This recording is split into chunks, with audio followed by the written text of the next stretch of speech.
Please subscribe my channel and hit the bell icon to watch my latest videos, and this is totally free. Hello guys, welcome to Ambrosia Home Kitchen. In today's video, I will show you how to prepare Bhuna Gosht easily at home. So let's get started. To start with, heat some mustard oil in a pan and add whole Garam Masalas. Fry it a little. Now add chopped onions 1 cup and fry for 2 minutes. Add some salt to taste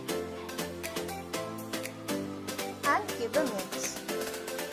Now add 2 tablespoons of ginger and garlic paste and mix well. Add some chilli powder around 2 teaspoons, 1 teaspoon of turmeric powder and 1 teaspoon of coriander powder.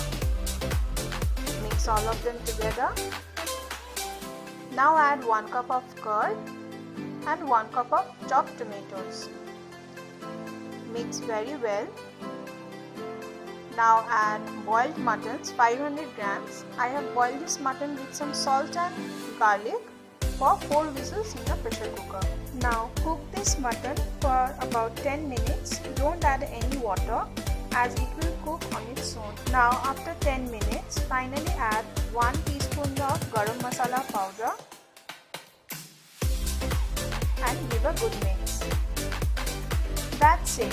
Bhuna Gosht is ready to be served. Do try this recipe at home and let me know your suggestions in the comment section below. See you soon. Happy eating.